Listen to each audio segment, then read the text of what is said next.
Seja muito bem-vindo a mais um vídeo. No vídeo de hoje nós vamos tratar a respeito dos mitos mais comuns entre os investidores, que acaba pegando desde os iniciantes até os mais avançados. Antes da gente poder iniciar, vou pedir aqui a sua inscrição e agora vamos para o vídeo.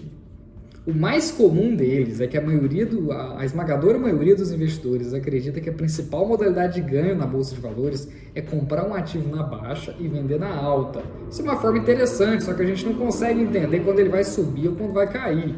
E a principal modalidade de ganho através desses ativos na Bolsa de Valores é exatamente a espera. Quando você compra um ativo em carteira e espera, você tem direito a participar da distribuição de lucro daquela empresa. Itaú e Bradesco, por exemplo, distribuem todos os meses. Então, todo mês você tem um pouquinho de distribuição de lucro dessas empresas. Além disso, existe o direito de subscrição. Quando uma empresa ela vai aumentar o seu capital, ela dá um direito para o investidor poder manter a sua participação na empresa por um preço mais barato. Por exemplo, se a ação está negociada a 10, ela te dá um direito de você comprar novas cotas a 8,50, por exemplo. E isso é bastante interessante a gente fazer exercícios de direitos. A gente pode vender a 10 e exercer o direito de 8,50. Isso é bastante comum nos fundos imobiliários. Além disso, existe a bonificação, onde a empresa ela paga os acionistas através das ações.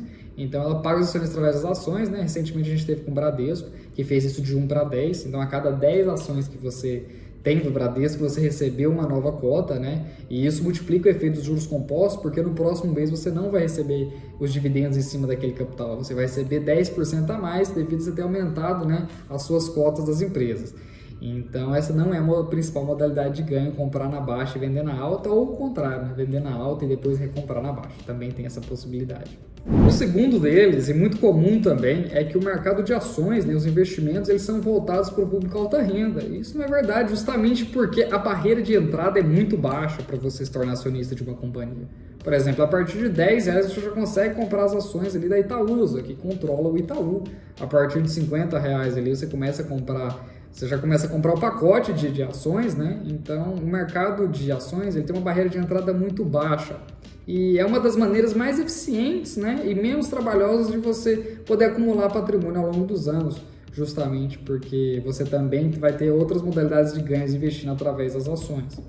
Outra coisa que é bastante frequente entre os investidores é que você precisa ter tempo para ficar analisando, né? Muita gente fala que não investe por causa de tempo, e isso também não é verdade. Assim, a gente já começa falando que atualmente existem vários serviços de assessorias e também consultorias para o cliente não ter que ficar pensando tanto nas operações e a gente apresentar tudo para melhorar, né, para facilitar e deixar mais rápido o processo de decisão do cliente. Mas além disso, existem modalidades de investimentos, principalmente através de ETFs, que são fundos de ações bem baratos, eu expliquei isso no outro vídeo, que você consegue simplesmente investir através desses fundos. Esses fundos eles vão reinvestir os dividendos para você e basicamente o que você precisa fazer é comprar um pouquinho dele todos os meses até que você atinja a independência financeira e a gente converta todo aquele patrimônio acumulado em patrimônio que te promova renda para você ter a tranquilidade que você precisa. Então, falar que não dá para investir por causa de tempo também é um mito bastante comum aqui entre os clientes, entre os investidores. E esse aqui eu também já ouvi falar bastante, principalmente quando a gente faz aqueles almoços em família, o pessoal conversa bastante que Bolsa de Valores é cassino. Depende, aqui eu não vou ficar contra não, dependendo da maneira como você trabalha na Bolsa de Valores, ela é um cassino sim. Se você não souber direito o que você está fazendo, ou então apostar naquele cavalo campeão, né? O mais comum é nas ações de Vale e Petrobras, o cara vai e compra tudo de Vale ou de Petrobras e aposta nele, ela cai um pouquinho e ele vende, depois ela começa a subir, ele recompra, basicamente ele não está entendendo muito bem por que ele está comprando ou vendendo, está agindo no calor da emoção. A Bolsa de Valores pode ser cassino sim. As ações, elas refletem uma projeção futura de caixa. Essa projeção futura de caixa é trazida a valor presente e aí a gente divide pela quantidade de ações em circulações e a gente chega no preço da empresa. Então, quando a gente entende esse processo, a gente tem uma tranquilidade muito grande para poder tomar nossas decisões. Porque se a gente entende que os projetos dela vão provenir mais caixa, vão gerar mais caixa para o investidor, a gente entende que a ação pode se valorizar no futuro. Então, se as ações podem se valorizar, ela está sendo negociada com desconto hoje, isso é um momento de oportunidade. Sem falar também que gera tranquilidade na sua tomada de decisão. Então, basicamente, a ideia, a Bolsa de Valores pode ser cassino sim, depende muito da maneira como você trabalha ela. O último deles que a gente apresenta agora é que para investir em ações, né, para investir na bolsa, a gente precisa ser muito inteligente, a gente precisa ser muito esperto. Isso também não é verdade.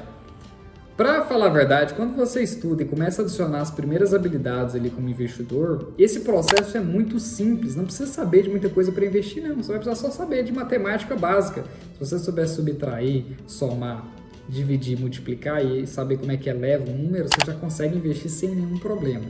Na verdade, vai chegar um período, né, que não demora muito na carreira como investidor, que quanto mais você saber, não vai te ajudar muito. Na verdade, vai te ajudar a você saber controlar suas emoções. Então, por exemplo, um investidor que investe há pouco tempo, ele não sabe como que ele se lida com uma crise, porque ele nunca viveu uma. Então, a partir do momento que ele começa a ver algumas crises, começa a ficar mais calejado da maneira como ele vai pensar, e ele também começa a ver que os ativos depois das crises sobem, toda a coisa toda volta ao normal, porque se a coisa toda bagunçar e tudo acabar, cara, o dinheiro não vai ser importante. Então é uma das coisas que fica frequente na cabeça do investidor. Saber ter tranquilidade na hora de tomar suas decisões, principalmente em crise. Então não precisa saber de muita coisa, não. Na verdade você precisa saber do básico a respeito de matemática, né, para se tornar um investidor. E depois, principalmente, aí a parte das suas emoções. Digamos que 10% é habilidade técnica e esses 90% é só emocional. É só isso. Se a pessoa comprar, esquecer que tiver ações e no mecanismo que ela reinvista os dividendos, no futuro ela certamente vai ter uma quantidade interessante de recursos. Porque a gente sempre fica pensando naquele calor da emoção, naquele retrato patrimonial, né? Afinal de contas, não é o patrimônio que paga boleto, é o fluxo de caixa, o fluxo de renda. Então a gente tem que pensar em quanto que aquela carteira consegue promover para a gente de renda, de provento. Entender como é que a cabeça funciona, como que você reage a isso, entender que existe uma assimetria nos investimentos em ações. A maneira como você pode ganhar é sempre infinito, você não consegue definir quantas vezes uma empresa consegue multiplicar o seu valor, mas para baixo você já sabe que o valor é sempre zero. Investindo em ações não tem como você sair devendo se você não utilizar nenhuma alavancagem. Então o vídeo foi esse, o que você achou? Te ajudou em algum assunto aqui? Comenta aqui embaixo. Se precisar de alguma dúvida, né? Se tiver alguma dúvida, se tiver alguma questão, pode entrar em contato comigo, meus contatos estão todos aí e até o próximo vídeo.